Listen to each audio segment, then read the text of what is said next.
Social மீடியாவில் வெறுப்பு பிரச்சாரங்கள்லாம் ரொம்ப இதில் இருந்த அந்த காலகட்டத்தில் இந்த வெறுப்பு எப்படி உருவாகுது அப்படின்னு ஒரு ஆழ்ந்த ஒரு டிஸ்கஷன் ஒன்று நடந்தது. நீங்கள் அவங்கக்கிட்ட போன உடனே உங்களுக்கு ஒரு டயக்னோசிஸ் கொடுத்துருவாங்க. உங்களுக்கு பார்டர்லைன் இருக்குது, உங்களுக்கு நார்சிஸ்டிக் இருக்குது. எடுத்த உடனே டயக்னோசிஸ் தான். எடுத்த உடனே உங்களுக்கு ஒரு ப்ராப்ளத்தை சொல்லிட்டு தான் அடுத்ததே ஆரம்பிக்கிறாங்க இல்லையா? இன்ஸ்டாவில் அங்கங்கே நிறைய சைக்காலஜிஸ்ட்லாம் இன்றைக்கி புதுசாக ஆன்லைன் சைக்காலஜி, ஆன்லைன் தெரப்பிலாம் வந்துடுறாங்க. இந்த ஸ்ட்ரெஸ்ஸுன்றது ஒரு எசென்ஷியலான ஒன்று தான். ஸ்ட்ரெஸ் இல்லாத வாழ்க்கையே கிடையாது. சார் நம்ம ஜட்ஜ் பண்ணிடுறாங்க, அது அவன் பிரச்சனை, அது நம்ம அதை பற்றி கவலைப்படக்கூடாது. நம்மளாக தான் இருக்கணும். ஓவர் தி ப்ராசஸில் நம்ம புரிஞ்சிக்கிட்டு யார் வராங்களோ அவங்ககிட்ட மட்டும் நம்ம கவலைப்பட்டால் போதும். எல்லாரும் என்ன அப்படி நினைக்கிறாங்கன்னு வி ஷுட் நாட் பாதர். இது ஏன் காலேஜு, இது ஏன் ஊர், இது ஏன் மக்கள், அப்படிலாம் இருக்கக்கூடாது.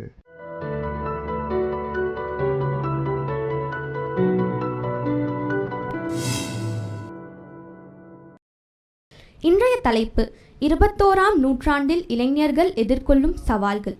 இன்றைய முதல் அமர்வில் 21ஆம் நூற்றாண்டில் இளைஞர்களின் கனவுகள், கற்பிதங்கள், லட்சியங்கள் என்ற தலைப்பில் உரையாட டாக்டர் சிவபாலன் இளங்கோவன் அவர்களை அன்போடு அழைக்கிறோம். அனைவருக்கும் காலை வணக்கம். அன்பின் மனுஷ், முதலில் மனுஷருக்கு வாழ்த்துக்கள். 2 விஷயத்துக்காக. ஒன்று கிட்டத்தட்ட ஒரு 2-3 மாதத்துக்கு முன்னாடி இந்த ஹாலை பார்க்கும்போது ஒரு பாலடைஞ்ச மண்டபம் மாதிரி இருந்தது. இன்றைக்கி அவ்வளோ ஒரு புது பொலிவோட, ஒரு புத்துணர்ச்சியோட ஒரு லைப்ரரியில் இப்படி ஒரு ஹால் அரேஞ்ச் பண்ணதுக்கு வாழ்த்துக்கள். 2வது, 14 நாட்கள், 14 துறைகள், 60 தலைப்புகள், 60 ஆளுமைகள், ஒரு இளைஞர்களோட உரையாடுறது அப்படின்றது, அதுவும் ஒரு கோடை காலத்தில். இன்றைக்கி இன்ஸ்டாலாம் பார்த்தோம்னா இளைஞர்கள் கோடை காலத்தில் வைப் பண்ண கிளம்பிடுறாங்க எல்லோரும். அதுவும் வைப்புன்றது எப்படின்னா தனியாக வைப் பண்ண தான் கிளம்புறாங்களே தவிர யாரையும் கூட சேர்த்துக்கிறது இல்லை. அந்த அளவுக்கு ஒரு இளைஞர்கள் ஒரு செல்ஃப் வைப் மோகத்தில் இருக்கக்கூடிய கோடை காலத்தில் இப்படிப்பட்ட ஒரு நிகழ்வை இளைஞர்கள்ட்ட உரையாடுறது அப்படின்றதே ஒரு மிகச்சிறந்த முன்னெடுப்பு. வேறு எங்கேயுமே தமிழ்நாட்டில் இல்லை, இந்தியாவிலேயே கூட இப்படிப்பட்ட நிகழ்வு எங்கேயுமே நடக்காது. அந்த வகையில் இதை சாத்தியமாக்கிய மனுஷருக்கு 2வது வாழ்த்துக்கள். 14 துறைகள், இலக்கியம், கவிதை, உரைநடை, இதழியல், பதிப்புத்துறை, இது எல்லா 14 துறைகளில் கிட்டத்தட்ட எல்லா துறைகள்லையுமே மனுஷன் ஒரு எக்ஸ்பர்ட்டு தான். அப்போ அவர் மற்றதுலலாம் எக்ஸ்பர்ட்டாக இருப்பார், உளவியல் அவர் எப்படி எக்ஸ்பர்ட்டாக இருப்பார் அப்படின்னு நீங்கள் ஆச்சரியமாக நினைப்பீங்க. மீதி உள்ள துறைகளோட இதில் தான் ஒரு அதிக எக்ஸ்பர்ட். அவர் அவ்வளோ என்னோட அதிக பேஷண்ட் அவர் தான் பார்த்துட்ருக்கிறாரு.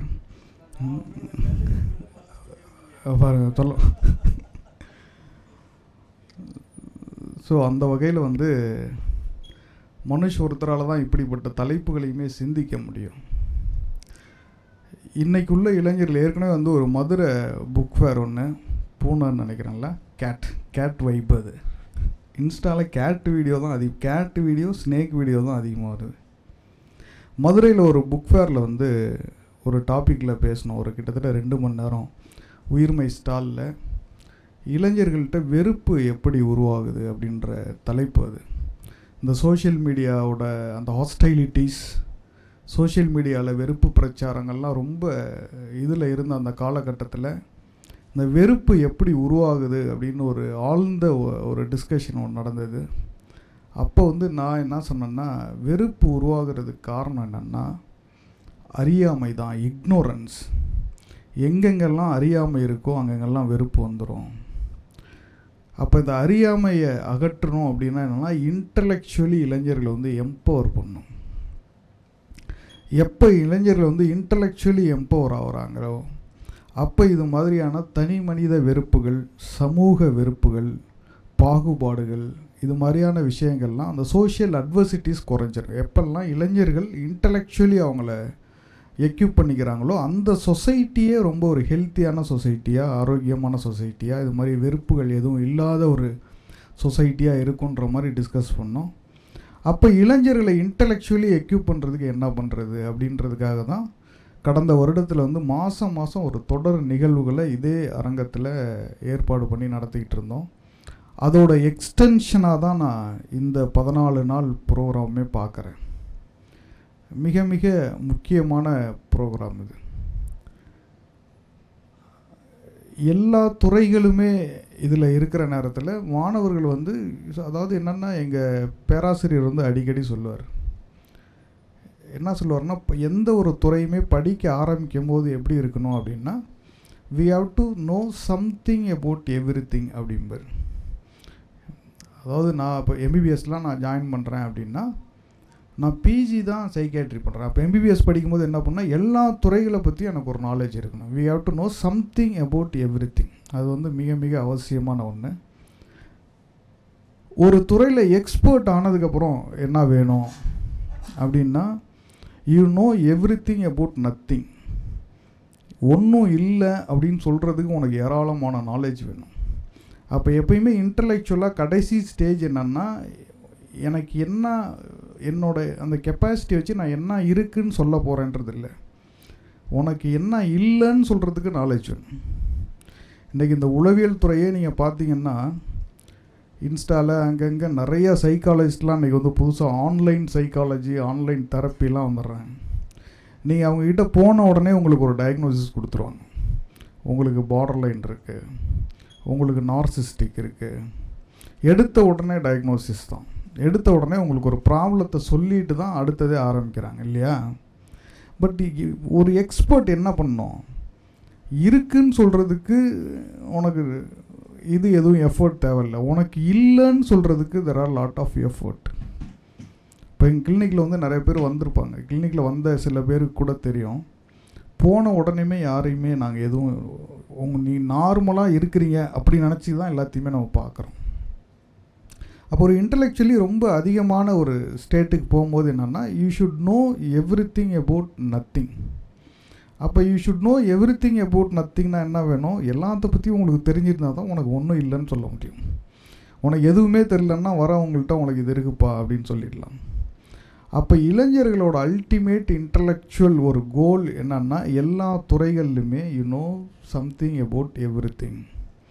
அந்த வகையில் இந்த ஒரு 14 நாளை ஒரு ஆக்கப்பூர்வமாக பயன்படுத்திப்பீங்க. எல்லாத்த பற்றியும் ஓரளவுக்கு ஒரு தெரிஞ்சுப்பீங்க. தெரிஞ்சதுக்கப்புறம் உங்களுக்கு எதில் ஆர்வம் இருக்கோ, இல்லை தெரிஞ்சதுக்கப்புறம் உங்களுக்கு எதில் நீங்கள் ஈல்ட் ஆகுறீங்களோ, இல்லை உங்களோட பர்சனல் ரிசோர்ஸஸ்லாம் எதுக்கு சாதகமாக இருக்கோ அதற்கேற்ற மாதிரி நீங்கள் அந்த துறையை நோக்கி போவீங்க அப்படின்னு நினைக்கிறேன். ஸோ அந்த வகையில் எனக்கு கொடுத்துருக்க தலைப்பு என்னென்னா, 21ஆம் நூற்றாண்டு இளைஞர்களோட கனவுகள், கற்பிதங்கள், லட்சியங்கள். ஒரு கவித்துவமான ஒரு தலைப்பு இது.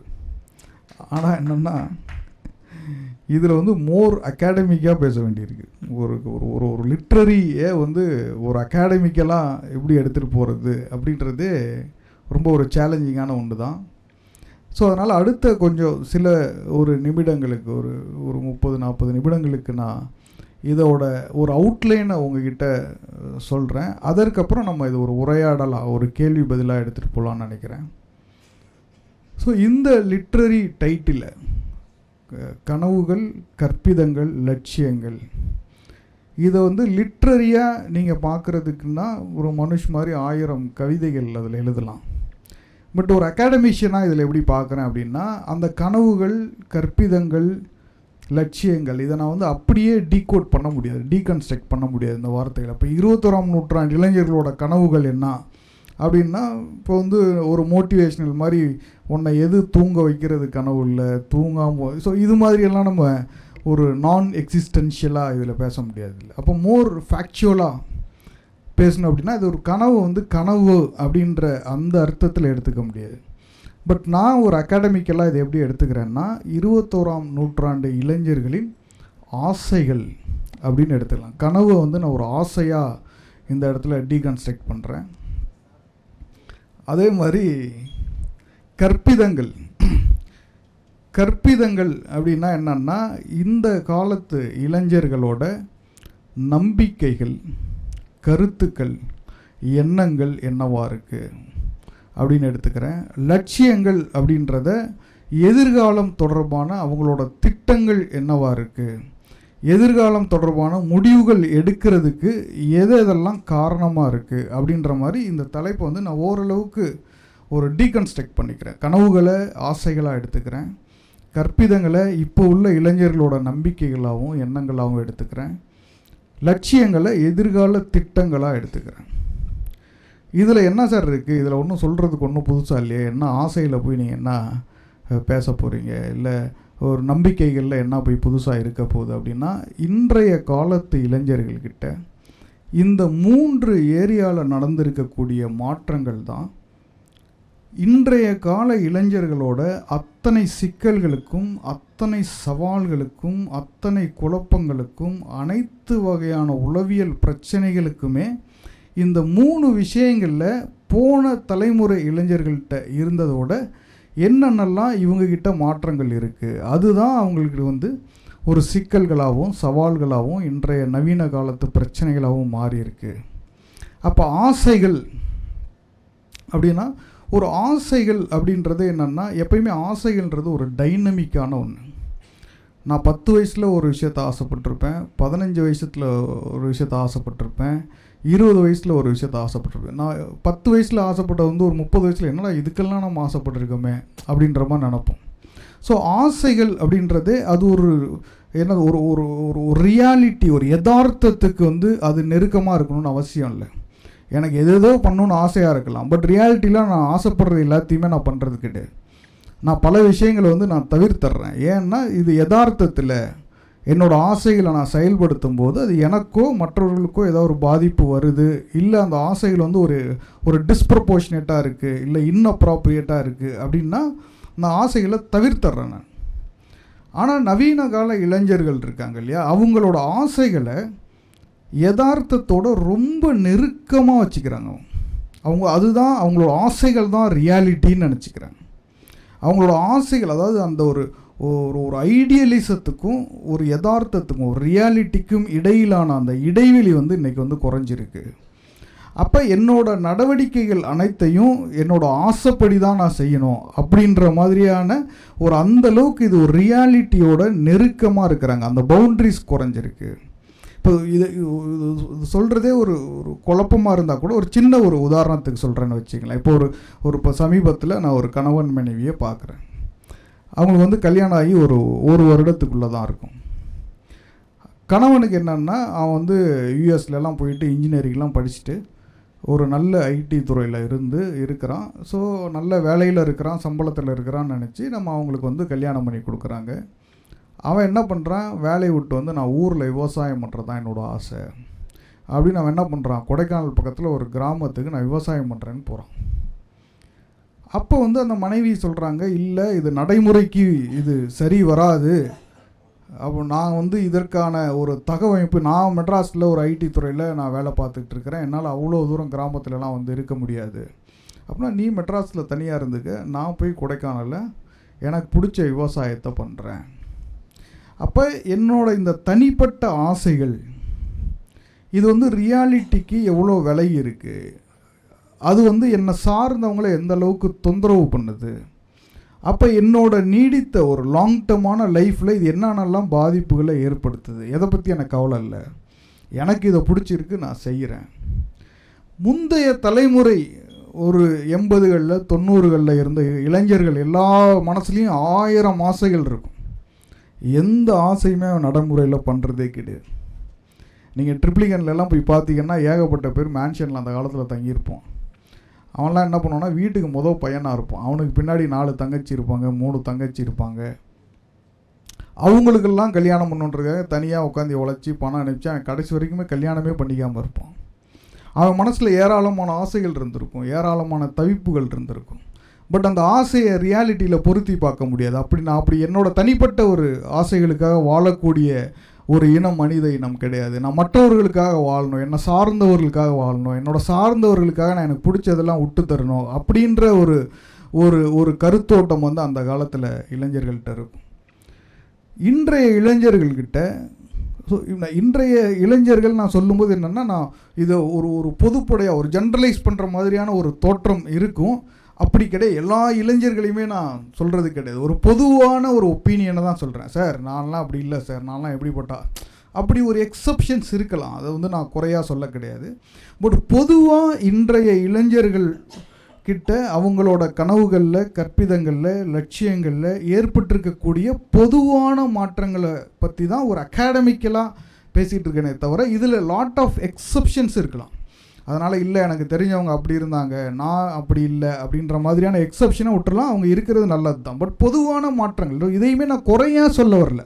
பா அந்த காலத்தில் நீங்கள்லாம் ரொம்ப மோசம்ப்பா, அந்த காலத்தில் நாங்கள் எப்படி தெரியுமா இருந்தோம் அப்படின்ற மாதிரி ஒரு ஒரு பாஸ்ட்டை ஒரு க்ளோரிஃபை பண்ணுற அந்த ஸ்டேட்மெண்ட்டும் என்னது கிடையாது. என்னோடய ஸ்டேட்மெண்ட்டு ஒரு ப்ரொஃபஷ்னலாக, ஒரு அகாடமிஷியனாக, ஒரு கிளினிஷியனாக என்னோட எக்ஸ்பீரியன்ஸில் நான் பார்த்துருக்கக்கூடிய விஷயங்களை நான் பகிர்ந்துக்கிறேன். அதில் வந்து பல விஷயங்கள் தவறுகளாக என்னோட பார்வை மட்டுமே ஒரு ஜென்ரலைஸ் பண்ணணும், நான் பார்த்த அந்த இது மட்டுமே பொதுவாக இளைஞர்களை பிரதிபலிக்கிறதா அப்படி எப்படி எடுத்துக்க முடியும் அப்படின்ற மாதிரியான லிமிட்டேஷன்ஸ் இருக்கலாம். பட் இது பொதுவாக நிகழ்ந்திருக்கக்கூடிய மாற்றங்களை பற்றி மட்டும் சொல்லிகிட்டு இருக்கு. அப்போ இந்த ஆசைகளுக்கும் இந்த ஃபேக்சுவல் ஒரு ரியாலிட்டி, இந்த யதார்த்தத்துக்கும் இடையில் உள்ள இடைவெளி குறைஞ்சிருக்கு. அது ஒரு மிக மிக முக்கியமான மாற்றமாக நான் பார்க்குறேன். அது வந்து முந்தைய தலைமுறையில் அந்த அளவுக்கு இல்லை. அப்போ இவங்க இதில் என்ன பிரச்சனை, ஏன் நான் ஆசைப்படி நான் வாழக்கூடாதா அப்படின்னு கேட்கலாம். நிச்சயமாக ஆசைப்படி வாழலாம். அதில் 2 சிக்கல்கள் இருக்குது. ஃபஸ்ட்டு சொன்ன சிக்கல் என்னன்னா, ஆசை அப்படின்றதே டைனமிக்கான ஒன்று, அது மாறிக்கிட்டே இருக்கக்கூடிய ஒன்று. எனக்கு இன்றைக்கி வந்து ஒரு விஷயம் பிடிச்சிருக்கு. எனக்கு இன்றைக்கி வந்து இது மாதிரி எல்லா இடத்துலையும் ஒரு பப்ளிக் மீட்டிங்கில் போகிறது, பேசுகிறது பிடிச்சிருக்கு. நான் அதனால் ஆசைப்பட்டு அதை நான் பண்ணிகிட்ருக்கிறேன். இதே ஒரு 10 வருஷம் கழிச்சதுக்கப்புறம் எனக்கு இந்த ஆசை இருக்குமான்னு தெரியல, எனக்கு வேறு ஆசை வந்திருக்கலாம். அப்போ இந்த ஆசையை பேஸ் பண்ணி என்னோடய வாழ்க்கை முறைகளை நான் வந்து ஒரு டிசைட் பண்ணுறேன். அப்படி நான் டிசைட் பண்ணக்கூடிய அந்த முடிவு வந்து ஒரு லாங் டர்மாக என்னோடய லைஃப்பை அஃபெக்ட் பண்ணுது அப்படின்னா, வெறும் ஆசையை மட்டும் வச்சுக்கிட்டு அந்த முடிவை நான் எடுக்க முடியுமா அப்படின்றது தான் இதில் உள்ள 2வது சிக்கல். அப்போ பெரும்பாலும் இந்த ஆசைகள் தான் அவங்களோட எல்லா முடிவுகளையும் டிசைட் பண்ணுது. என்னோட ஆசைப்படி நான் இருக்கிறேன், அதில் என்ன தவறு இருக்குது அப்படின்னு கேட்கக்கூடிய ஒரு மனநிலை உருவாகிருக்கு. என்னோட ஆசைகளை நான் யாருக்காகவும் விட்டு கொடுக்க தயாராக இல்லை, அப்படிப்பட்ட ஒரு சிந்தனையும் இன்றைய இளைஞர்கள்ட்ட உருவாகிருக்கு. அப்போ யதார்த்தத்தில் இந்த தனிப்பட்ட ஆசைகளை மட்டும் வச்சுக்கிட்டு நம்ம ஒரு சோஷியலி ஒரு லைஃப்பை நம்ம வந்து நடத்த முடியாது இல்லையா. ஒரு சோஷியல் லைஃப்னாவே என்னது, இப்போ விலங்குகளுக்கும் மனிதர்களுக்கும் உள்ள மிக முக்கியமான ஒரு டிஃப்ரென்ஸே என்ன, நம்மளாம் ஒரு சோஷியல் அனிமல். சோஷியல் அனிமல்னால் என்ன, we have to live for the society தான். ஒரு சொசைட்டியோட நலனுக்காக என்னோட தனிப்பட்ட விருப்பு வெறுப்புகளை விட்டுட்டு வாழக்கூடிய இடத்துல இருக்கிறது தான் ஒரு சோஷியல் அனிமலோட வேலையே. எனக்கு பிடிச்சதை மட்டும் நான் செஞ்சுக்கிட்டு இருப்பேன், சொசைட்டி பற்றி எனக்கு கவலை இல்லை அப்படின்னா ஒரு மனிதனோட ஒரு அடிப்படை குவாலிட்டியிலேருந்து நம்ம கீழே போகிறோன்னு அர்த்தம். ஏன்னா மோர் தென் என்னோட லைக்ஸ், மோர் தென் என்னோட டிஸ்லைக்ஸ் வந்து சொசைட்டி, சோஷியல் வெல்ஃபேர் தான் ஒரு மனிதனோட அல்டிமேட் ப்ரையாரிட்டி. அப்போ எந்த அளவுக்கு ப்ரோ சோஷியலாக நான் இருக்கிறேன் அப்படின்னா, அப்போ என்னோடய தனிப்பட்ட ஆசைகளெல்லாம் விட்டு கொடுக்க நான் தயாராக இருக்கணும். அப்படி தனிப்பட்ட ஆசைகளை கடந்து வர, தனிப்பட்ட ஆசைகளை விட்டு கொடுக்க, இல்லை தனிப்பட்ட ஆசைகளை வந்து மற்றவர்களை பாதிக்காத அளவு, இல்லை தனிப்பட்ட ஆசைகள்னால இந்த பிரச்சனைகள்லாம் எனக்கும் மற்றவர்களுக்கு வருது, அதனால் அது தேவையில்லை, இது ரியாலிட்டியில் பொருத்தம் இல்லை அப்படின்னு பிரித்து பார்க்கக்கூடிய அந்த மனநிலைன்றது இன்றைய இளைஞர்கள்ட்ட குறைஞ்சிருக்கு. ஸோ இதுதான் இளைஞர்களோட கனவுகள், இளைஞர்களோட ஆசைகள் இன்றைக்கி வந்து இன்றைய இளைஞர்களோட பெரும்பாலான பிஹேவியர்ஸை டிசைட் பண்ணக்கூடிய ஒரு விஷயமா இருக்குது. அதை தாண்டி ஒரு ரியாலிட்டியில் வந்து ஒரு ரியாலிட்டியில் என்னை பற்றி புரிஞ்சிக்கிட்டு, என்னோட ரிசோர்ஸஸை புரிஞ்சிக்கிட்டு, என்னோட சுற்றி உள்ளவங்களை புரிஞ்சிக்கிட்டு, என்னோட சொசைட்டியை புரிஞ்சிக்கிட்டு, அதற்கு ஏற்ற மாதிரி கஷ்டங்களை ஏற்றுக்கிட்டு, கஷ்டங்களை டாலரேட் பண்ணிக்கிட்டு வாழக்கூடிய அந்த மனநிலை இளைஞர்கள்ட்ட இருக்கா? உண்மையிலேயே சொல்லப்போனால் அது ஒரு ஐடியல் மனநிலை. அப்படி தான் இருக்கணும். நம்ம எப்போவுமே கஷ்டங்களை சகிச்சிக்க, பிரச்சனைகளை எதிர்கொள்ள நம்ம எப்பயுமே தயாராக இருக்கணும். ஆனால் நம்ம என்ன பண்ணுறோம், நான் எந்த கஷ்டத்தையும் நான் சகிச்சிக்க தயாராக இல்லை, நான் எதுக்காக அந்த கஷ்டத்தை சகிச்சிக்கணும்னு நினைக்கிறேன். அதுவும் ஒரு பொண்ணும் ஒரு பையனும் லவ் பண்ணுறாங்க. நான் ஒரு சமீபத்தில் பார்த்த ஒரு இதில் என்னென்னா, 2 பேரும் ரொம்ப நல்ல ஒரு திக் லவ்வர்ஸ். அவங்க ரொம்ப வைப் பண்ணக்கூடிய ஒரு ஆளுங்க. அதில் அந்த பையன் என்கிட்ட கம்ப்ளைண்ட் சொல்கிறான். என்ன சொல்கிறான்னா, எங்கே போனாலும் என்னை கூப்பிட்டு பைக்கில் ட்ராப் பண்ண சொல்கிறா சார், நான் என்ன அவளுக்கு டிரைவரா, நான் எதுக்கு சார் இதை பண்ணணுன்னு கேட்குறான். அப்படின்னா எதுக்கு, நான் ஒரு ஒரு ஒரு அடிப்படை ஒரு கமிட்மெண்ட், ஒரு ரெஸ்பான்சிபிலிட்டி, ஒரு கன்சர்ன், இதெல்லாம். ஸோ திருப்பி என்னென்னா, திருப்பி என்னப்பா நீங்கள் எல்லாத்தையும் ஒரு குறையாக சொல்கிறீங்களேன்னா, ஸோ அப்படிப்பட்ட இளைஞர்கள் இருக்கிறாங்க தான், இல்லைன்னு சொல்லலை. பட் ஆனால் பொதுவாகவே ஏன் நான் இதை செய்யணும், அவங்களுக்கு வேணுங்கிறத அவங்க செஞ்சுக்க போகிறாங்க, எனக்கு வேணுங்கிறத நான் செஞ்சுக்க போகிறேன். ஸோ அப்படிப்பட்ட ஒரு மென்டாலிட்டி உருவாகிருக்கு. ஆக்சுவலாக இதோட பாசிட்டிவ் ஷேடும் இருக்குது. இதில் இது அப்படியே நெகட்டிவாகவும் பார்க்க முடியாது. அது ஒரு மோர் இண்டிபெண்ட்டாக சார் அவங்களே பிடிச்சிட்டு அவங்க போகிறாங்க, இதுக்கு இன்னொரு ஆளை போய் என்ன போய் எதுக்கு அவங்க டிபெண்ட் பண்ணுறாங்க, யாரையும் டிபெண்ட் பண்ணாமல் இருக்கிறது தானே அப்படி கூட அது ஒரு பாசிட்டிவ் சைடாக கூட எடுத்துக்கலாம்.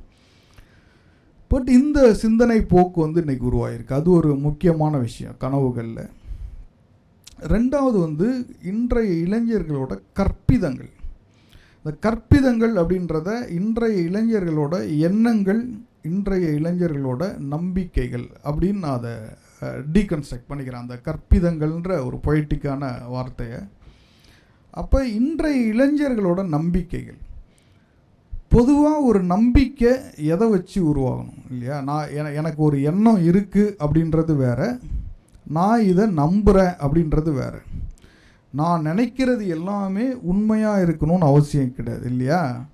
நான் ஏகப்பட்ட விஷயங்கள் நினைக்கலாம், அத்தனையுமே உண்மையாக இருக்கணும்னு அவசியம் கிடையாது. அப்போ என்னோட எண்ணம்ன்றது வேறு, என்னோட நம்பிக்கைன்றது வேறு.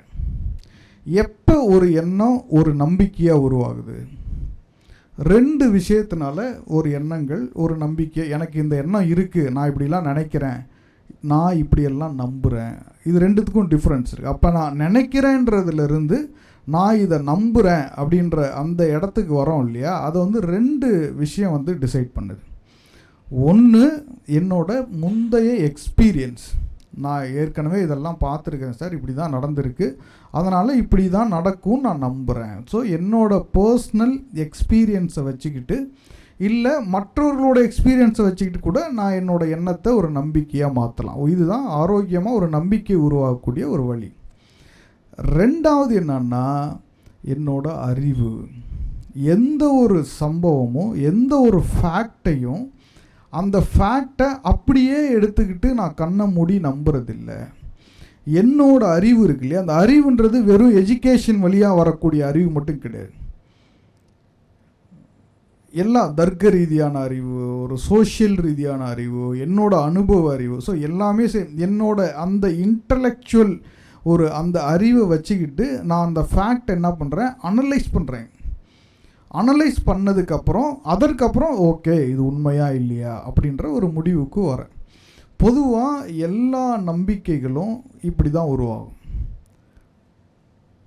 இன்றைய காலத்தில் அதுவும் இளைஞர்கள்கிட்ட ஒரு நம்பிக்கை எப்படி உருவாகுது, இந்த அளவுக்கு ஆரோக்கியமாக, இந்த அளவுக்கு ஒரு ஹெல்த்தியாக ஒரு நம்பிக்கைகள் உருவாகுதா, எண்ணங்கள் உருவாகுதா, அது எதை டிசைட் பண்ணுது அப்படின்னா 2 விஷயங்கள் இன்றைக்கி ஒரு predominantly they are having impact on formation of these kind of beliefs. அதில் ஒன்று சோஷியல் மீடியா. ஒரு சமூக வலைதளங்களில் பார்க்கக்கூடிய பல விஷயங்களை சட்டுன்னு நம்பக்கூடிய ஒரு இடத்துல நம்ம இருக்கிறோம்.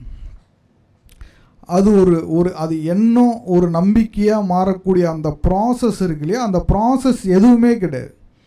ஒரு சோஷியல் மீடியாவில் நான் பார்க்குறேன், அதை நான் நம்புகிறேன். அப்போ சோஷியல் மீடியாவில் பார்க்குற எல்லாத்தையுமே நான் நம்பிடுறேனா? இல்லை. அப்போ எதை மட்டும் நான் நம்புகிறேன்னா, எந்தெந்த விஷயங்கள் எனக்கு பிடிச்சிருக்கோ, எந்தெந்த விஷயங்களில் எனக்கு ஒரு கருத்து இருக்கோ அந்த விஷயங்களை உண்மைன்னு நம்புகிறேன். எந்தெந்த விஷயங்கள் எனக்கு பிடிக்கலையோ, எந்தெந்த விஷயங்கள் என்னோட ஐடியாலஜிக்கு புறம்பாக இருக்கோ அந்த விஷயங்கள் உண்மை இல்லைன்னு ரிஜெக்ட் பண்ணுறேன். அப்போ ஒரு ஹெல்த்தியாக ஒரு நம்பிக்கைகள் உருவாகக்கூடிய இந்த ப்ராசஸ் போய் அங்கேயும் என்ன வந்துடுது, என்னோட விருப்பங்கள் வருது, என்னோட ஆசைகள் வருது. அப்போ இளைஞர்களோட இந்த ஆசைகள் இருக்குல்லையே, இந்த ஆசைகள் எந்த அளவுக்கு எல்லா நம்மளோட டைமென்ஷனையும் அஃபெக்ட் பண்ணுது.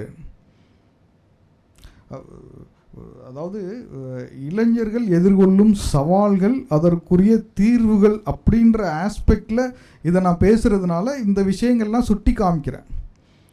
இதெல்லாமே தாண்டி இன்றைய இளைஞர்கள்கிட்ட ஏராளமான நல்ல விஷயங்கள் இருக்குது.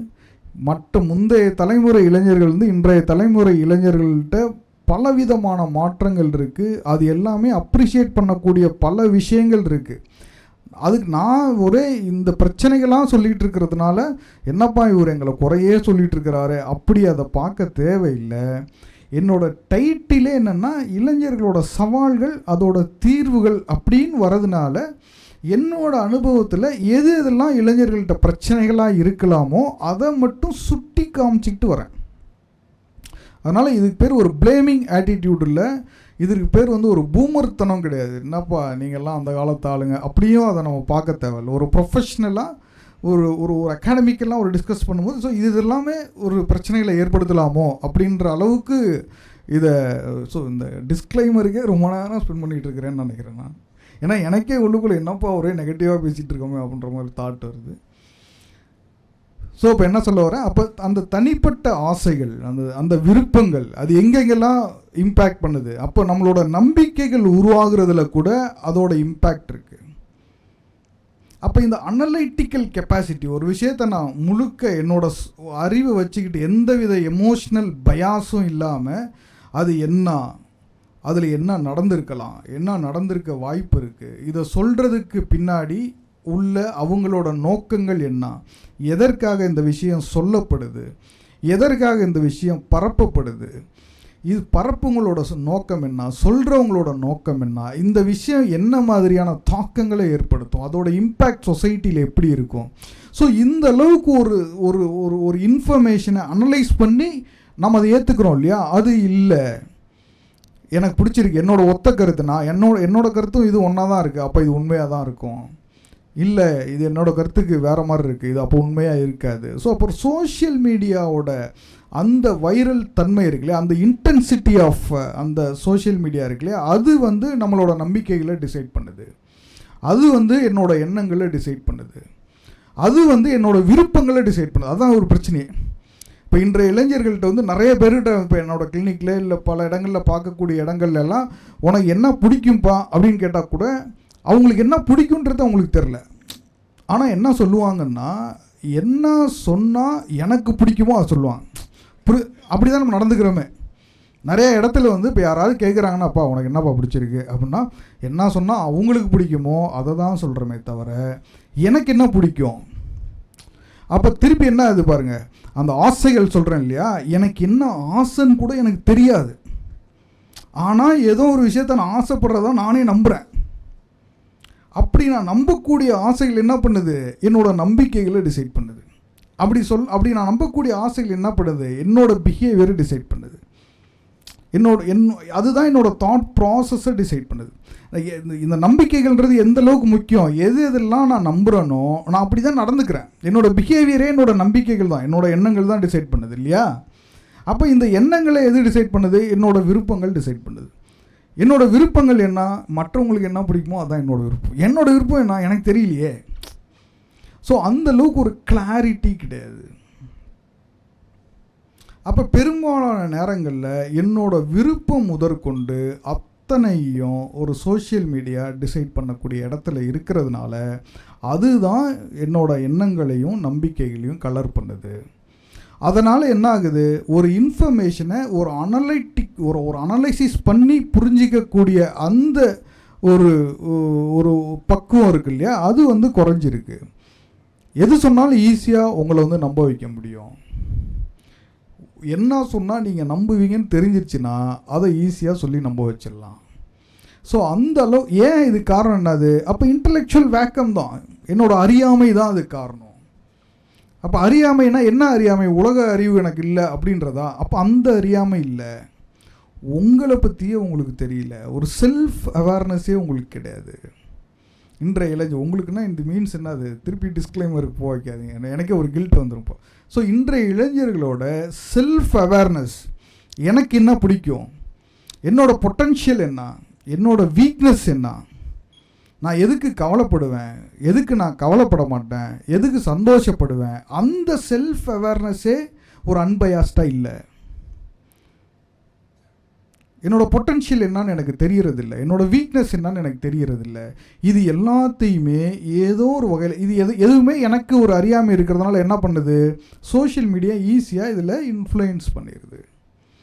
அப்போ ஒரு இன்டலெக்சுவலி ஒரு இளைஞர்களை ஒரு எக்யூப் பண்ணுறதோட ஃபஸ்ட்டு ஸ்டெப்பே என்னது, செல்ஃப் அவேர்னஸ் தான். உங்களை பற்றி நீங்கள் தெரிஞ்சுக்கிறது தான் செல்ஃப் அவேர்னஸ்னால் என்னது. இப்போ சினிமாலாம் கேட்போம், உனக்கு என்ன பிடிக்கும் அப்படின்னா மணிரத்னம் பிடிக்கும், இளையராஜா பிடிக்கும், ஏஆர் ரஹ்மான் பிடிக்கும். இதுதான் செல்ஃப் அவேர்னஸ்னு நினச்சிட்டு இருக்கிறோம். உன்னை பற்றி எனக்கு தெரியும். எப்படி தெரியும், உனக்கு இளையராஜா பிடிக்கும் இல்லை பற்றியா, உன்னை பற்றி நான் எப்படி தெரிஞ்சு வச்சுருக்கேன், டே இதை தான் நானாடா. ஸோ அப்போ ஃபஸ்ட்டு ஸ்டெப் ஆஃப் ஒரு இன்டலெக்சுவலி என்னை எக்யூப் பண்ணுறது என்னென்னா செல்ஃப் அவேர்னஸோடு இருக்கிறது முதல்ல. ஸோ இந்த சோஷியல் மீடியா தான் இன்றைய இளைஞர்களோட நம்பிக்கைகளையும் எண்ணங்களையும் டிசைட் பண்ணுது. அது ஒரு மிக முக்கியமான, அதனால தான் என்ன ஆகுது, எந்த ஒரு தவறான இன்ஃபர்மேஷனும் எந்த ஒரு எமோஷ்னல் கண்டென்ட்டும் மிக சுலபமாக தீப்பிடிச்சி பற்றிக்குது சோஷியல் மீடியா இல்லையா. ஒரு வெறுப்பு, ஒரு ஹாஸ்டைலிட்டிஸ். அதனால் என்ன ஆகுது, இவங்கெல்லாம் சரியில்லை, அவங்கெல்லாம் சரியில்லை, இவங்க இப்படி தான், இவங்க தேச விரோதிகள், இவங்க இது பண்ணுவாங்க, இவங்கெல்லாம் நக்சல்ஸு. ஸோ இப்படி பறக்கக்கூடிய விஷயங்கள் எல்லாத்தையும் என்ன பண்ணுறாங்க இளைஞர்கள்லாம், அவங்களும் வேகமாக பரப்ப ஆரம்பிச்சிட்றாங்க. உனக்கு முன்னாடியே ஒரு பெருமை இருக்குது, நீலாம் எப்படிப்பட்ட இதிலேருந்து வந்த, அப்படிப்பட்ட இதிலேருந்து வந்த அப்படின்லாம் ஒருத்தன் சொல்கிறான்னா என்ன பண்ணுறோம், உடனடியாக நம்மெல்லாம் எமோஷ்னலி நான் ஈல்ட் ஆயிடுறேன் இல்லையா, அதெல்லாம் நான் நம்ப ஆரம்பிச்சிட்றேன். அப்படி இல்லாமல் நம்மளோட அறியாமையை மற்றவர்கள் பயன்படுத்திக்க விடாமல் என்னோட நம்பிக்கைகளை, என்னோட சுய அறிவை கொண்டு நான் எந்த அளவுக்கு உருவாக்கிக்க போகிறேன், அது என்னோட தனிப்பட்ட நம்பிக்கைகள். இந்த தனிப்பட்ட நம்பிக்கைகள் அன்பயாஸ்டான ஒன்று, அப்பழுக்கற்ற ஒன்று. அதை எப்படி நான் உருவாக்கிக்க போகிறேன், அது ரொம்ப ரொம்ப முக்கியமான விஷயம். மூணாவது விஷயம் என்னென்னா எதிர்கால திட்டங்கள். இன்றைக்கி நான் அந்த இதில் நாங்கள் அந்த இளைஞர்களுக்கு அந்த ஒரு வருஷம் ப்ரோக்ராம் நடத்தினோம் இல்லையா, மாதம் நான் இளைஞர்களோட காலேஜ் ஸ்டூடெண்ட்ஸோட பேசிகிட்டு இருக்கும்போது நிறைய பேர்கிட்ட நீங்கள் எதிர்காலத்தில் என்னவோ ஆகுவீங்க அப்படின்னு கேட்டால் உடனடியாக என்ன சொன்னாங்கன்னா சைக்காலஜிஸ்டாக போகிறேன். தொழில் போட்டிங்க. ஏன்னா மனுஷ் மாதிரி எல்லாருக்கும் என்ன நம்பிக்கை இருக்குது, எனக்கு சைக்காலஜி தெரியும்னு நம்பிக்கை இருக்குது. அவர் எப்படி நம்புகிறாரோ அதே மாதிரி. ஏன்னா நம்ம பிறந்ததுலேருந்து என்ன பண்ணுறோம், இவன் எதுக்கு இதை பண்ணுறான், அவன் எதுக்கு அதை பண்ணுறான் அப்படின்னு அடுத்தவங்களே அனலைஸ் பண்ணிகிட்டு இருக்கிறோமா. அதனால் நமக்கே ஒரு நம்பிக்கை என்ன இருக்குது, நமக்கு சைக்காலஜி நல்லா வரும். உங்களையே நீங்கள் ஒழுங்காக புரிஞ்சிக்கல, நீங்கள் எங்கேப்பா மற்றவங்கள புரிஞ்சிக்க போகிறீங்க. ஸோ அப்போ எதிர்கால திட்டங்கள், எதிர்கால லட்சியங்கள், இந்த லட்சியங்களை எது டிசைட் பண்ணுது இன்றைய இளைஞர்கள்ட்ட அப்படின்னா திருப்பியும் ஆசைகள் தான் டிசைட் பண்ணுது. நான் இது ஆகணும்னு ஆசைப்படுறேன், அதனால் நான் இதை படிக்கணும்னு நினைக்கிறேன். ஒரு 10-20 வருடங்களுக்கு முன்னாடி இளைஞர்களோட அடுத்த கட்ட படிப்பு எதுவுமே அவங்க முடிவு பண்ணதே கிடையாது. எல்லாம் அவங்க அப்பா அம்மா முடிவு பண்ணது, அவங்க ஊரில் உள்ள முடிவு பண்ணி போய் படுறா போடான்னு தள்ளி விட்டது தான். சார் எனக்கெல்லாம் இன்ஜினியரிங் படிக்கணும்னு ஆசை தெரியுமா, என்னதுக்கு எவனும் கேட்க முடியாது. அப்போல்லாம் நான் டீச்சர் ட்ரைனிங் படிக்கணும்னு ஆசைப்பட்டேன், என்னதுக்கு இதை போட்டு யாரும் கேட்க முடியாது. ஆனால் இன்றைய இளைஞர்களோட எதிர்கால திட்டங்களை ஆசைகள் தான் முடிவு பண்ணுது. நான் இதை ஆகணும்னு ஆசைப்படுறேன், அதனால் நான் அதை ஆகணும்னு நினைக்கிறேன். சரிடா, நீ ஆசைப்படுற, நீ நினைக்கிற, என்ன எஃபர்ட் போடுற, இல்லை ஆசை மட்டும்தான் போடுவேன், எஃபோர்ட்லாம் நான் போட மாட்டேன், அதையே நான் போட போகிறேன். அப்போ இப்போ ஏன் நீ இந்த துறை ஆகணும்னு ஆசைப்படுற, ஏன் சைக்காலஜி ஆகணும்னு ஆசைப்படுற, ஏன்னா எனக்கு சைக்காலஜி பிடிக்கும், புரியுதுங்களா. அப்போ ஒரு எதிர்கால திட்டங்களை வெறும் இந்த ஆசைகளை ஒரு ஒரு ஒரு ஒரு என்ன ஒரு ஸ்டெபிலிட்டி இல்லாத ஒரு லைக்ஸ் அண்ட் டிஸ்லைக்ஸாக டிசைட் பண்ணோம். எதிர்கால திட்டங்களை எது டிசைட் பண்ணோம், நான் எதிர்காலத்தில் நான் இதை ஆக போகிறேன் அப்படின்னு நான் முடிவு பண்ணால் அது எதெல்லாம் டிசைட் பண்ணோம். என்னோடய ரிசோர்ஸஸ் ஒன்று, ரிசோர்ஸஸ்னால் என்ன, வெறும் பணம், மெட்டீரியல்ஸ், பணம் மட்டும் கிடையாது. என்னோட நாலேஜ், என்னோட இன்டெலிஜென்ஸ், என்னோட பொட்டன்ஷியல், என்னோட வீக்னஸ், ப்ளஸ் என்னோட எக்ஸ்டர்னல் ரிசோர்ஸஸ், அந்த துறையோட பாசிபிலிட்டி, அதோட ஃபீசிபிலிட்டி, அதோட லாங்கேவிட்டி, இது மாதிரியான பல்வேறு விஷயங்கள் நம்ம வந்து பேஸ் பண்ணி தான் அது எனக்கு பிடிச்சாலும் சரி பிடிக்கலனாலும் சரி நான் துறைக்கு போகணுன்னு நினைக்கிறேன் இல்லையா. இப்போ நிறைய பேர் ஒரு படிப்பில் ஜாயின் பண்ணுறான், அடுத்த 6 மாதத்தில் என்ன பண்ணுறான், இந்த படிப்பு வேணாம், நான் வேறு படிப்பு போகிறேன். ஏன்டா, எனக்கு இது பிடிக்கல. ஏன் பிடிக்கல, எனக்கு வேறு இதில் ஆசை இருக்குது. சரி, நான் அதுக்கு போறியா, திருப்பி கொஞ்ச நாள் கழித்து இன்னொரு துறைக்கு போகிறான். ஏன், எனக்கு இது பிடிக்கல. இப்போ காலேஜில் படிக்கிறவன் என்ன பிடிச்சியா படிக்கிறான்? எத்தனை பேர் பிடிச்சி படிக்கிறான் ஒரு படிப்பை? நீங்கள்லாம் காலேஜில் படிக்கிறீங்க, நம்ம என்ன பிடிச்சா படிக்கிறோம்? வேறு வழி இல்லைன்னு படிச்சுட்டு இருக்கிறோம். அதுக்காக என்ன காலேஜ் விட்டு ஓடிடுறோமா நம்ம? இப்போ காலையிலேருந்து நைட் வரைக்கும் நம்ம வந்து 10, 20, 100 வேலை செய்கிறோன்னு வச்சுங்க. டெய்லியும் காலையிலேருந்து நைட் வரைக்கும் ஒரு 100 வேலை ஏதோ செஞ்சிகிட்ருக்கோம். நம்ம செய்யக்கூடிய அந்த 100 வேலையில் எத்தனை வேலையை பிடிச்சி செய்கிறோம், எத்தனை வேலையை பிடிக்காமல் செய்கிறோம்? எது அதிகமாக இருக்குது? பிடிச்சதா பிடிக்காததான்? வாழ்க்கையே அதுதான். பிடிக்காத செய்கிறது தான் வாழ்க்கையே. பிடிச்சது எங்கே நம்ம வாழ்ந்துட்டு இருக்கிறோம்? நம்ம ஏன் பிடிக்காத செய்யணும்? அப்புறம் என்ன அவசியம் இருக்குது? ஏன்னா அஸ் அ சோஷியல் அனிமலாக என்னோட தனிப்பட்ட விருப்பங்கள் it is not much important then the social welfare. அதுக்கே நம்ம ஈல்ட் ஆகிட்டோம், ஜெனட்டிக்காகவே நம்ம அதுக்கு ஈல்ட் ஆகிடுறோம். அப்போ எனக்கு இந்த கோர்ஸ் பிடிக்கல, எனக்கு இந்த வாழ்க்கை பிடிக்கல, எனக்கு இந்த ஒய்ஃப் பிடிக்கல, எனக்கு இந்த ஆஃபீஸ் பிடிக்கல, அதை எப்படி டாலரேட் பண்ணிக்க போகிறோம்? அதுக்கு ஏற்ற மாதிரி எப்படி நம்மளை அக்கமடேட் பண்ண போகிறோம்?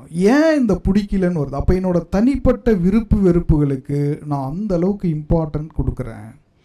பட் நியாயத்துக்கு என்னோட தனிப்பட்ட விருப்பு வெறுப்புகளை நான் புறக்கணிக்க கற்றுக்கணும், இக்னோர் பண்ண கற்றுக்கணும். அதுதான் that makes the difference from animal human இல்லையா. ஒரு அனிமல் என்ன பண்ணும், தனக்கு பிடிச்சதெல்லாம் பண்ணும். பசிச்சதுன்னா போய் சாப்பிடும் இல்லையா. இப்போ உங்களுக்கு பசிச்சதுன்னா நீங்கள் போய் வெளியே போய் சாப்பிட முடியுமா? அப்போ பாவம் ஒருத்தர் பேசிகிட்டு இருக்கார், அவர் முடிச்சதுக்கப்புறம் போகலான்னு நினைக்கிறோமா இல்லையா? நினைக்கிறாங்க. ஸோ தனிப்பட்ட விருப்பு வெறுப்புகளை எந்த அளவு இக்னோர் பண்ண கற்றுக்குறோம். அது வந்து என்னோட பிஹேவியரை, என்னோட நம்பிக்கைகளை, என்னோட லட்சியங்களை டிசைட் பண்ண அனுமதிக்கக்கூடாது. அதை நான் என்னைக்கு தாண்டி வரணும், அன்னைக்கு தான் என்னோடய அறியாமையை போக்கிக்க ஆரம்பிப்பேன். அன்னைக்கு தான் நான் இன்டலெக்சுவலி என்னை எக்யூப் பண்ண ஆரம்பிப்பேன். அன்னைக்கு தான் ஒரு சோஷியலி ஒரு ப்ரொடக்டிவான ஒரு வாழ்க்கையை என்னால் ஆரம்பிக்க முடியும். என்னைக்கு நான் ஒரு சோஷியலி ப்ரொடக்டிவாக வாழ்கிறனோ அப்போ தான் நான் நிம்மதியாக இருப்பேன். சந்தோஷமாக இருக்கிறதுன்றது வேறு, நிம்மதியாக இருக்கிறதுன்றது வேறு. நான் சந்தோஷமாக இருந்தேன்னா என்னை சுற்றி உள்ளவங்க எல்லாம் டென்ஷன் ஆயிடுவான் இல்லையா. நிம்மதியான வாழ்க்கை என்னை சுற்றி உள்ள ஒரு சூழலை நான் எந்த அளவுக்கு ஹெல்த்தியாக வச்சுக்கிறேன், அதுக்கு குறைந்தபட்சம் என்னை நான் எப்படி பயன்படுத்திக்கிறேன், அந்த வாழ்க்கையை நான் வாழ்கிறேன்னா நிச்சயமாக என்னால் ஒரு நிம்மதியான வாழ்க்கையை வாழ முடியும். ஸோ இந்த ப்ரொடக்டிவ் லைஃப்பை நோக்கி நகரணுன்னா இந்த தனிப்பட்ட விருப்பு வெறுப்புகள், ஆசைகள், என்னோட நம்பிக்கைகளை டிசைட் பண்ணக்கூடாது, என்னோட எதிர்கால திட்டங்களையும் டிசைட் பண்ணக்கூடாது. இது இதில் வந்து சோஷியல் மீடியா இன்றைக்கி இந்த ஆசைகளை டிசைட் பண்ணக்கூடிய இடத்துல இருக்கிறதுனால அது எல்லா வகையிலும் இளைஞர்களை வந்து அஃபெக்ட் பண்ணுது. அப்போ இளைஞர்களோட மிக முக்கியமான கான்ஃப்ளிக்ட்டு, நான் ஆசைப்பட்ட மாதிரி நான் வாழ முடியல, நான் இப்படி இருக்கணும்னு நினைக்கிறேன், என்னால் இருக்க முடியல. அந்த ஸ்டேட்டை நான் என்ன நினச்சிக்கிறேன், ஸ்ட்ரெஸ்ஸுன்னு நினச்சிக்கிறேன். அந்த ஸ்டேட்டை நான் எப்படி டயக்னோஸ் பண்ணிக்கிறேன், எனக்கு டிப்ரெஷன் டயக்னோஸ் பண்ணிக்கிறேன். அப்போ நானே என்ன நினச்சிக்கிறேன், எனக்கு ஏதோ ஒரு பிரச்சனைன்னு நினச்சிக்கிறேன். இப்போ நான் அப்படி பிரச்சனை நினைக்கிறேன் இல்லையா, நான் இந்த ஸ்ட்ரெஸ்ஸுன்னு நினைக்கிறேன் இல்லையா, இதை என்ன பண்ணுது சோஷியல் மீடியா, இதை க்ளோரிஃபை பண்ணுது இல்லையா. ஆமாம், ஐ ஆம் டிப்ரெஸ்ட் இல்லையா. ஸோ அப்போ என்ன இந்த சோஷியல் மீடியா அதை க்ளோரிஃபை பண்ணுறதுனால அது இன்னும் அதிகமாக எனக்குள்ள நம்பிக்கைகளை ஏற்படுத்துது. அதுக்காக நான் என்ன பண்ணுறேன், இது மாதிரி எங்கெங்கேயோ இருக்கிற யாரோ ஆன்லைன் சைக்காலஜிஸ்ட் தெரப்பி கொடுக்குறாங்க, அவங்கள்ட்டெல்லாம் போனால் என்ன பண்ணுறாங்க, ஆமாம் உனக்கு ஒரு பிரச்சனை இருக்குது அப்படின்னு அவங்களுக்கு தெரப்பி வேறு கொடுக்க ஆரம்பிக்கிறாங்களா. அடுத்து என்ன ஆகிடுது, அது இன்னும் நீங்கள் ஆழமாக நம்ப ஆரம்பிச்சிடுங்க.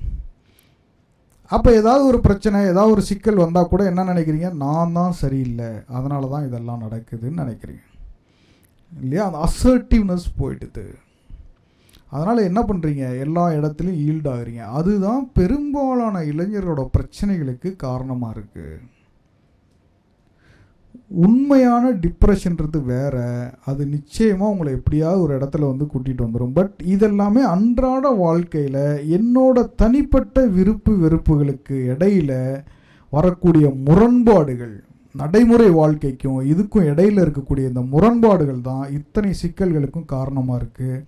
ஏன் இவ்வளோ முரண்பாடுனா, ஆசைகளை நான் யதார்த்தமாக ரியாலிட்டியாக நம்புகிறேன், ரொம்ப நெருக்கமாக இருக்குது. ஸோ அதுதான் அத்தனை பிரச்சனைகளுக்கும் காரணமாக இருக்குது. இதெல்லாம் தாண்டி ஒரு சோஷியலி ஒரு ப்ரொடக்டிவ் லைஃப்பை வாழ வேண்டியது தான் நம்மளோட லட்சியமாக இருக்கணும். அதுதான் எதிர்கால திட்டங்களையும் நிர்ணயிக்கக்கூடியதாக இருக்கணும். Thank you very much. இதற்கப்புறம் ஒரு small discussion if at all நீடுன்னா போவோம். சார் வேறு வந்துட்டார், ரொம்ப நேரம் வெயிட் பண்ணிருப்பார். 11:15. இன்னொரு 10 நிமிஷம் இருக்குது. என்ன சார், பிரேக் இருக்குது, டீ பிரேக் இருக்குது. எனி ஸ்மால் கொஸ்டின் அண்ட் ஆன்சர்னால் போயிடலாம். சார் சொல்லுங்கள் sir.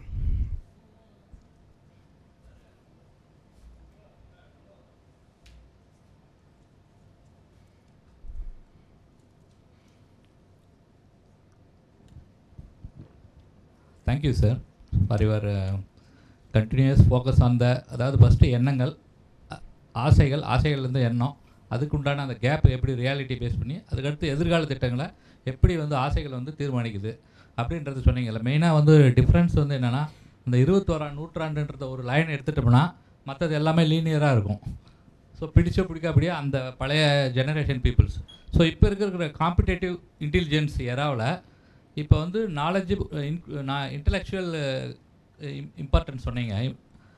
To build intellectual asset to the any நம்ம தேசத்துக்கு உருவாக்குறதுக்கு, ஒரு அறிவு சார்ந்த ஒரு புலத்தை உருவாக்குறதுக்கு நாலேஜ் மேனேஜ்மெண்ட்டும் important and as well as emotional மேனேஜ்மெண்ட்டும் இம்பார்ட்டன்ட் இல்லைங்க சார். அதனால தான் நீங்கள் நிறைய ஸ்ட்ரெஸ் பண்ணீங்க. ஈவன் நம்ம எதிர்கால திட்டங்களை நோக்கி போகும்போது கூட ஆசைகள் வந்து டீரைல் பண்ணிவிடும்.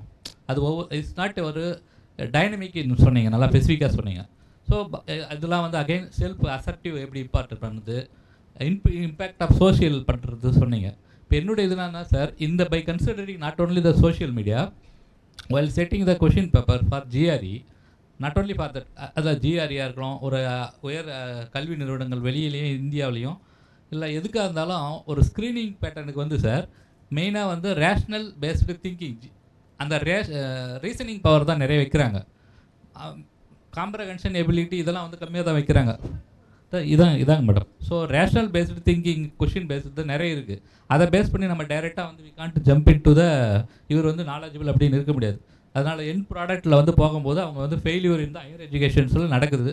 அதுவும் நிறைய சூசைடல் அட்டம்ப்ட்ஸ்லாம் நம்ம பார்த்துருக்கோம்.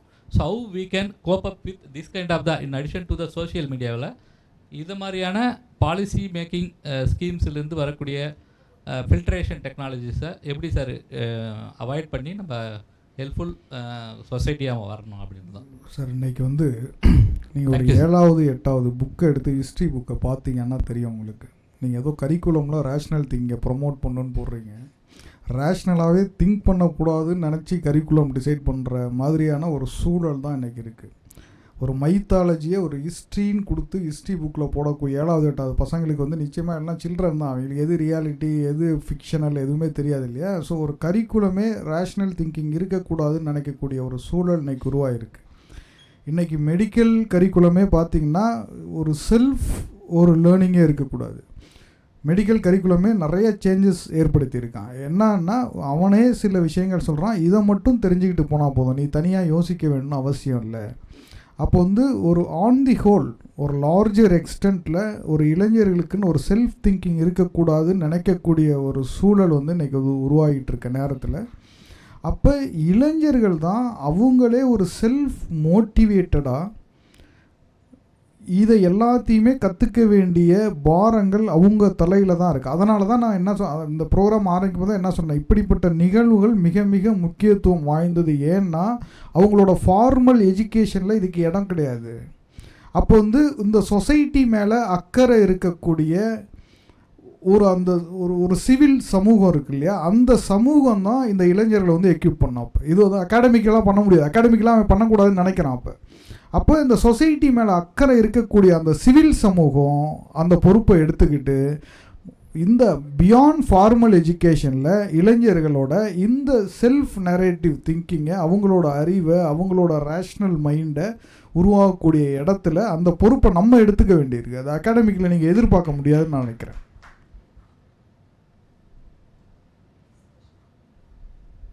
வணக்கம் சார். நாம் வந்து ஒரு டிசிஷன் எடுத்து நம்ம கான்ஃபிடென்ட்டாக அது வந்து நம்மளால் பண்ண முடியும்னு நாம் இருப்போம். ஸோ பல ரிலேஷன்ஸாக இருக்கட்டும், ஃப்ரெண்ட்ஸும் வந்து நீ எடுத்தது தப்பு அந்த மாதிரி வந்து பல விமர்சனங்கள் வந்து வைக்கிறாங்க. ஸோ அந்த விமர்சனங்களை வந்து நம்ம எப்படி மேற்கொள்வது? ஸோ அவங்க வைக்கிறதுல வந்து நாம் எடுத்தது தப்போ அப்படின்ற கன்ஃபியூஷன் நமக்கு வருது. ஸோ அந்த கன்ஃபியூஷன்லேருந்து நம்ம எப்படி சார் வெளியே வருது?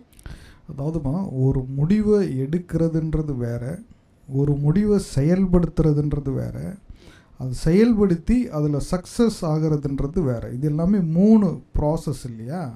முடிவை எடுக்கிறதுன்றது நான் எடுத்துக்கிறேன், ரைட் இல்லையா? அதை செயல்படுத்துறதுன்றதுக்கு முடிந்த வரைக்கும் நான் தனியாக செயல்படுத்த பார்க்குறேன், இல்லை ஒரு கூட்டாக செயல்படுத்த பார்க்குறேன். அதில் சக்ஸஸ்னு ஒன்று இருக்குது இல்லையா? அப்போ இந்த ப்ராசஸ் அடுத்தடுத்த லெவலுக்கு போக போக ஒன்று டெசிஷன் மேக்கிங், ஸோ அதற்குரிய எஃபோர்ட் போடுறது, அதை சக்ஸஸ்ஃபுல்லாக மாற்றுறது. இது அடுத்தடுத்த ஸ்டேஜுக்கு போக போக அது என் கையிலேருந்து பல மற்ற ஃபேக்டர்ஸ் அதை டிசைட் பண்ணுது. நான் ஒரு முடிவு எடுக்கிறேன், சக்ஸஸ் பண்ணுறேன், இது எல்லாமே என் கையில் மட்டும் கிடையாதுன்னு சொல்கிறேன். ஒரு சக்ஸஸ்க்கே பல ஃபேக்டர்ஸ் டிசைட் பண்ணுது, நான் மட்டும் டிசைட் பண்ணுறது இல்லை.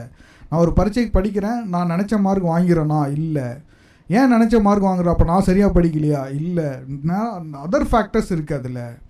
அப்போ நான் ஒரு முடிவை எடுக்கிறதுனாலேயே அதோட சக்ஸஸ் முழுக்க முழுக்க என்னோட பொறுப்பு தான், அது என்னோட வீக்னஸ் தான் அப்படி நினைக்கக்கூடாது. முடிவை எடுக்கிறோம், அதற்குரிய அதிகபட்ச எஃபர்ட்டை போடுறோம்.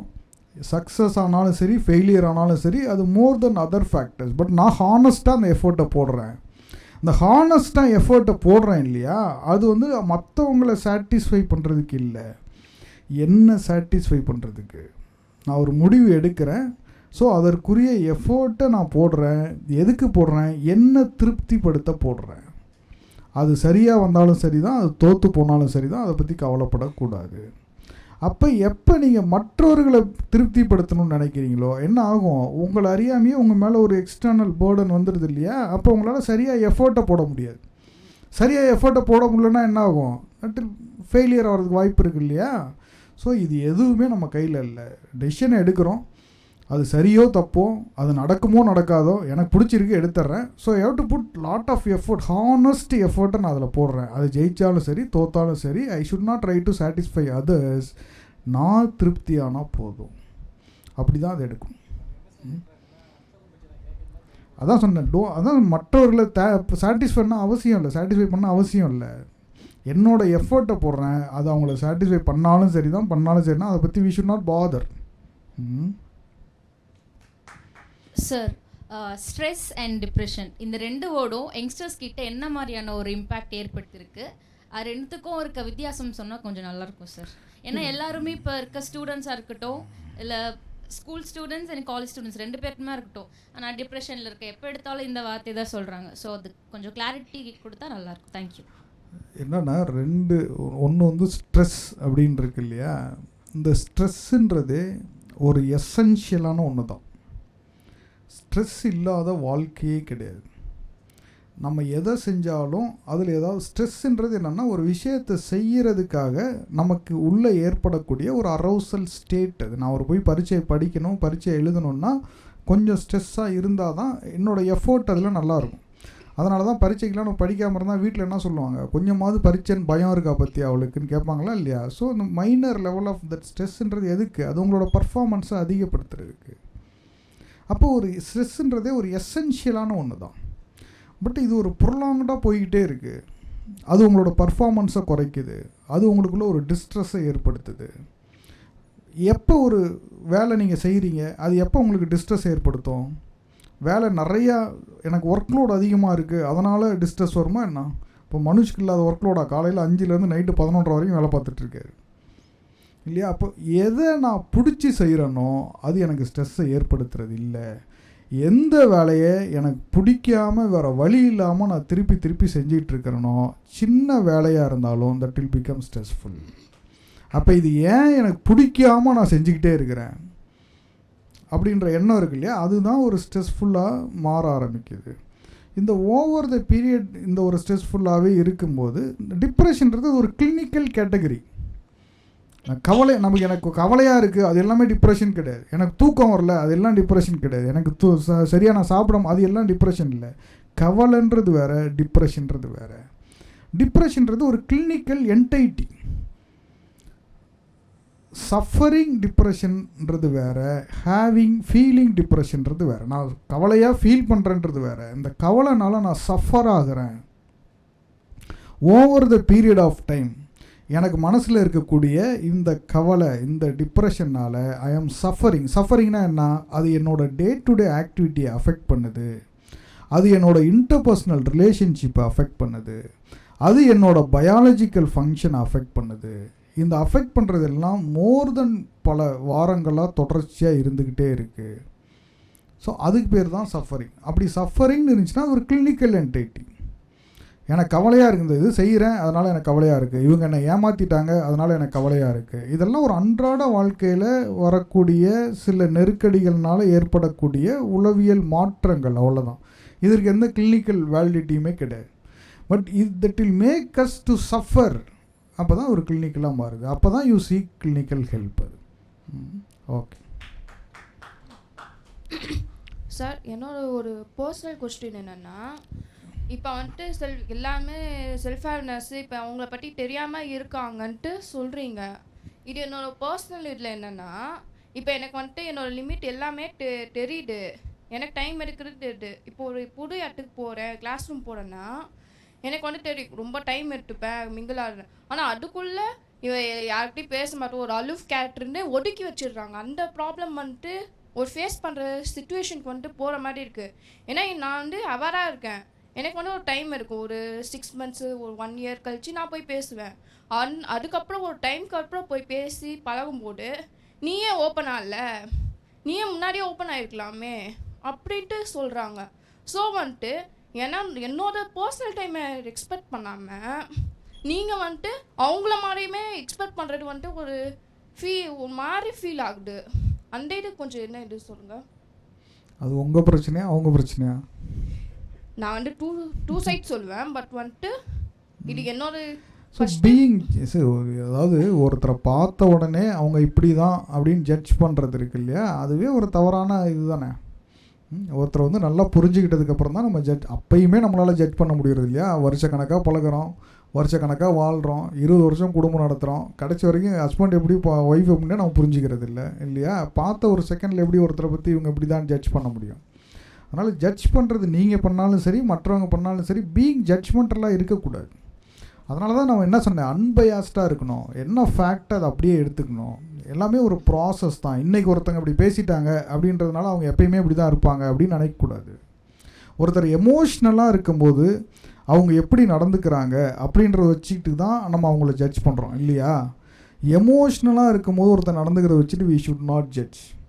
ஒருத்தன் நல்லா இருக்கும் போது எப்படி நடந்துக்கிறான், நல்லா இருக்கும் போது எப்படி பேசுகிறான், அதுதான் அவன். ஒரு எமோஷ்னல்ன்றது என்ன, ஒரு வல்னரபிள் ஸ்டேட். அது அந்த இடத்துல என்னையுமே அறியாமல் நான் நடந்துக்கிறேன்.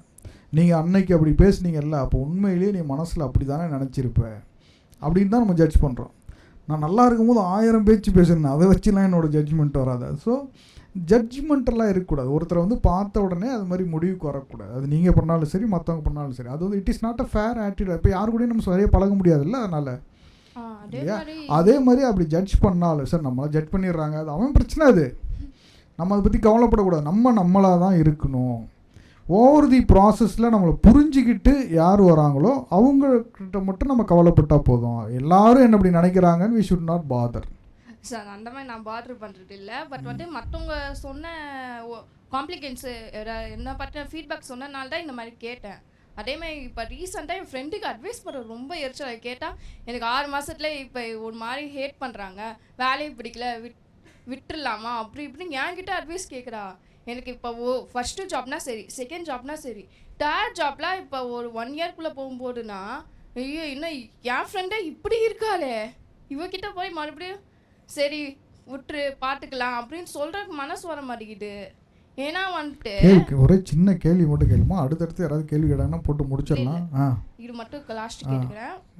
இப்போ வந்துட்டு ஒர்க்கை அட்ஜஸ்ட் பண்ணலாம் சரி, 2 அட்ஜஸ்ட் பண்ணலாம் சரி. இப்போ ஒரே தப்பு ஒரு பண்ணுறாளோ இல்லை அவள் சுச்சுவேஷன் அப்படி இருக்கோ, மறுபடியும் அவள் பிரச்சனைக்கு வந்துட்டு நான் தான் கரெக்டாக சொல்லுவேன், நான் தான் எல்லாம் கரெக்டாக சொல்லுவேன்னு ஒரு பிலீஃப் வந்து எப்படி வருதுன்னு தெரியல. நான் சொன்னால் கரெக்டாக நடக்கும், அவர் எனக்கே தெரியும் எனக்கு எல்லாமே தெரியாதுன்றது. பட் வந்து எப்படி இருக்கும், எனக்கே எல்லாம் தெரியாதப்ப எப்படி வந்து நான் சொல்லுவேன்ட்டு எப்படி ஃப்ரெண்ட்ஸுக்கு நம்பிக்கை வருதுன்ற எனக்கு இன்னும் புரியல.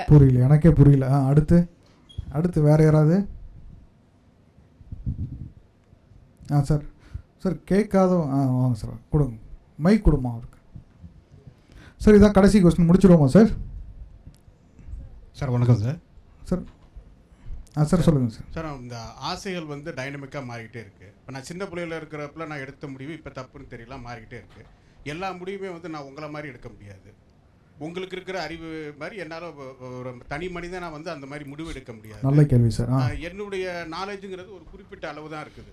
அப்போ நான் எப்படி ஏன்னா எனக்கு இருக்கிறது ஒரு வாழ்க்கை தான். அப்போ நான் வந்து ஒரு சக்ஸஸ்ஃபுல் லைஃப்பை வந்து நான் கொண்டுட்டு போகிறதுக்கு இந்த நாலேஜ்லாம் இல்லைங்கிறப்ப நான் இதை எப்படி என்னுடைய தீர்மானங்களை வந்து நான் எப்படி முடிவு பண்ணுறது? ஏன்னா மாறிக்கிட்டே இருக்கு.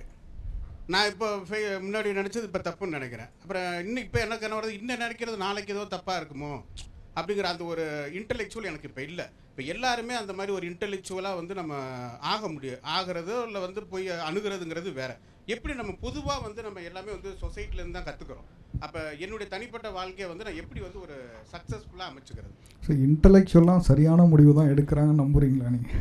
இல்லை இப்போ நீங்கள் சொன்னீங்களே சார், ஒரு முடிவு எடுக்கணும்னா ஒரு இன்டெலெக்சுவல் இல்லை என்ன சொன்னேன்னா, நீங்கள் ரீட்ரோஸ்பெக்டிவாக திரும்பி பார்த்தீங்கன்னா அந்தந்த வயசில் எடுத்த முடிவெல்லாம் பின்னாடி இருந்து பார்க்கும்போது அது தவறாக தான் தெரியும். அது நம்மளோட பிரச்சனை இல்லை. நம்ம டைனமிக்காக நம்ம மாறிக்கிட்டே தான். அந்தந்த நேரத்தில் நம்மளோட ப்ரையாரிட்டிஸ் வேறு, அந்தந்த வயசில் நம்மளோட எக்ஸ்பெக்டேஷன்ஸ் வேறு. அதை வச்சுக்கிட்டு தான் நம்ம முடிவு எடுத்திருப்போம். அதனால் ரீட்ரோஸ்பெக்டிவ் அன்றைக்கி நான் தவறான முடிவு எடுத்துட்டேனேன்னு கவலைப்பட தேவையில்லை. எல்லா பாதிப்பும் இருக்க தான் சார். இப்போ ஒரு கல்யாணம் பண்ணுறான், இப்போ 20 வருஷம் கழிச்சு ஐயோ இந்த கல்யாணத்தை பண்ணிட்டோமேனு கவலை தானே போட்டுக்கிட்டு இருக்கிறான். பாதிப்புகளே இல்லாமல் நான் வந்து ஒரு ஒரு அன்ஹார்ம்டாக நான் வந்துடணும் அப்படிலாம் முடியாது. ஏதோ ஒரு சில இம்பேக்ட்ஸ்லாம் இருக்க தான் செய்யும். பட் பொதுவாகவே என்ன சொல்கிறாங்க ஒரு சொசைட்டியில் அப்படின்னா, தனிப்பட்ட ஒருத்தரோட முடிவுகள் எனக்கு பிடிச்ச மாதிரி எனக்கு அப்படின்றத தாண்டி எப்போவுமே the individual should feel part of the society. ஏதாவது ஒரு குழுவோட தங்களை இணைச்சிக்கணும். அந்த குழு முடிஞ்ச வரைக்கும் ஒரு சயின்டிஃபிக்கான ஒன்றா, ஒரு ரேஷ்னலான ஒன்றா, அன்பயாஸ்டான ஒன்றா, நான் டிஸ்கிரிமினேட்டரியான ஒன்றா ஒரு குழு இருக்குது அப்படின்னா அந்த குழுவோட தங்களை இணைச்சிக்கிட்டு அந்த குழுவில் எது சரி தவறோ அதுக்கு தனி மனிதர்கள் ஈல்டாயிடணும். ஏன்னா எல்லா விஷயத்துலையுமே என்னாலேயே முடிவு எடுத்துக்கிட்டு இருக்க முடியாதுன்றான். இப்போதோ ஒரு சொசைட்டியோட ஒரு ஒரு ஒரு பெரிய ஒரு சோஷியல் பயோனியர்ஸ் எல்லாருமே சொல்கிறதுனா individual should feel part of the society தான். அப்போ அந்த சொசைட்டி அந்த குழு எப்படி இருக்குன்னா அந்த குழு இப்படி இருக்கணும். அது ஒரு நான் டிஸ்கிரிமினேட்டரியாக இருக்கணும். அது ஒரு ஹேட்ஃபுல்லாக இருக்கக்கூடாது. அது ஆமாம் இது யாருன்னு சார், அதாவது இந்த குழு பற்றி சொன்னீங்க இல்லையா, அந்த குழு வந்து நம்ம சாய்ஸில் இருக்கக்கூடிய குழு ஒன்று இருக்குது. கன்வென்ஷன்லாம் தானாக உருவாகி வர்ற குழுக்கள். இப்போ உதாரணமாக இப்போ பஸ் டே கொண்டாடுறாங்க, அங்கே ஒரு கேங் இருக்காங்க. இப்போ ஒரு காஸ்ட் வைஸ் இருக்காங்க, ரசிகர் மன்றம் இருக்காங்க, அப்புறம் வந்து ரிலீஜியஸான குரூப்ஸு, சில பிஸ்னஸ் ஆக்டிவிட்டி சம்மந்தமான குரூப்ஸ், இந்த மாதிரியெல்லாம் இருக்காங்க. அப்போ 2 விஷயம் இருக்குது. ஒன்று தனி மனிதர்களாக இருக்காங்கன்றது ஒரு பிரச்சனை, இன்னொன்று அவங்க குழுவாக இருக்கிறதே இன்னொரு பிரச்சனை. சரியா? நிறைய சோஷியல் இஷ்யூஸ்க்கு அதுவே ஒரு காரணமாகவும் இருக்குது. அப்போ இந்த குழுங்கிறத வந்து நம்ம எந்த குழுக்கள்லேருந்து வெளியேறணும்னு நினைக்கிறீங்க? நம்ம கான்சியஸாக சூஸ் பண்ணுற குழுக்கள் வந்து இப்போ நீங்கள் சொன்னீங்க வந்துட்டு அது டிஸ்கிரிமினேட்டரியாக இருக்கக்கூடாது அப்படின்னு. ஆனால் நம்ம ஏதாவது ஒரு சோஷியல் குரூப்பில் வந்துட்டு நம்ம கன்வென்ஷன்லாம் நம்ம உள்ளே போய் அடாப்ட் ஆகிடுறப்போ அதுலேருந்து வெளியேறது ரொம்ப முக்கியம் இல்லையா? ஓப்பன் மைண்டடாக இருக்கணும் சார். ஒரு திறந்த மனதோடு தான் இருக்கணும். ஒரு அன்பயாஸ்டாக இருக்கணும். ஸோ அதனால தான் அந்த குழுவை டிசைட் பண்ணுறதுக்குமே நான் என்ன அதாவது அல்டிமேட்டாக சார் நம்ம எல்லாமே பிறந்திருக்கிறோம் இல்லையா, நம்மளோட குறைந்தபட்ச கடமை ஒரு குறைந்தபட்ச என்னோடய வாழ்க்கை எப்படி இருக்கணும்னா மற்றவர்களுக்கு பயனுள்ள வகையில் இருக்கணும். அவ்வளோதான். ஒரு ஒரு ஒரு ஒரு ஒரு ஒரு ஹியூமனாக என்னால் குறைந்தபட்சம் என்னோடய வாழ்க்கைன்றது யாராவது மற்றவர்களுக்கு பயனுள்ள வகையில் இருக்கணும். நான் எனக்காக வாழ்கிற இது வாழ்க்கை கிடையாது. அப்போ ஒரு சோஷியல் ஒரு ஹார்மோனிக்காக வாழக்கூடியது தான் ஒரு ஐடியல் லைஃபே, ஒரு சொசைட்டிக்காக தான். அப்புறம் சொசைட்டின்றது என்னது, ஆன் தி ஹோல் எல்லாருமே சேர்ந்தது தான். சொசைட்டின்றது ஒரு ஹெத்திரோஜெனிசிட்டி தான். எனக்கு பிடிச்சவங்க, எனக்கு சொந்தக்காரவங்க, என்னோடய கேஸ்டில் உள்ளவங்க, என்னோடய ரிலீஜன் உள்ளவங்க, ஏன் லாங்குவேஜ் பேசுகிறவங்க, அப்படி கிடையாது. அது ஒரு ஹெத்திரோஜினஸ் சொசைட்டி. ஆன் தி ஹோல் ஒரு சொசைட்டிக்காக வாழ்கிறது தான் ஒரு மனிதனோட பிறப்போட ஒரு குறைந்தபட்ச ஒரு நோக்கமே அதுதான். அப்போ இந்த சொசைட்டியை பிளவுபடுத்தாத, சொசைட்டியை ரெக்ரெசிவாக கொண்டு போகாத, ஒரு சொசைட்டியை ஒரு ஹார்மோனஸாக வச்சிக்கக்கூடிய அந்த எண்ணங்கள் உள்ள, அந்த ஐடியாலஜிக்கல் உள்ள மோர் சயின்டிஃபிக்கான ஒன்றா நம்ம பார்த்து ஐடென்டிஃபை பண்ணுறோம். இது ஏன் காலேஜு, இது ஏன் ஊர், இது ஏன் மக்கள், அப்படிலாம் இருக்கக்கூடாது. அதே மாதிரி ஒரு ப்ளஷர் ஆக்டிவிட்டின்றது வேறு. இப்போ நீங்கள் சொல்கிறீங்க ஒரு பர்த்டே கொண்டாடுறது, ஒரு காலேஜ் கல்ச்சரில் கொண்டாடுறது, இதெல்லாம் ஒரு டைவர்ஷன்ஸ் தான். இதெல்லாம் என்னது, ஒரு பெரிய வாழ்க்கையில் வரக்கூடிய சின்ன சின்ன ஒரு டைவர்ஷன்ஸ் தான் இதெல்லாம். இதுதான் நான் கிடையாது. ஒரு பர்த்டேயில் நான் எப்படி நடந்துக்கிட்டேன் அதுதான் நான் கிடையாது. அதுக்காக நான் பிறக்க கிடையாது. அது என்னோடய ப்ளஷர் ஆக்டிவிட்டி. அது என்னோடய சோஷியல் ஹார்மோனஸை டிஸ்டர்ப் பண்ணக்கூடாது.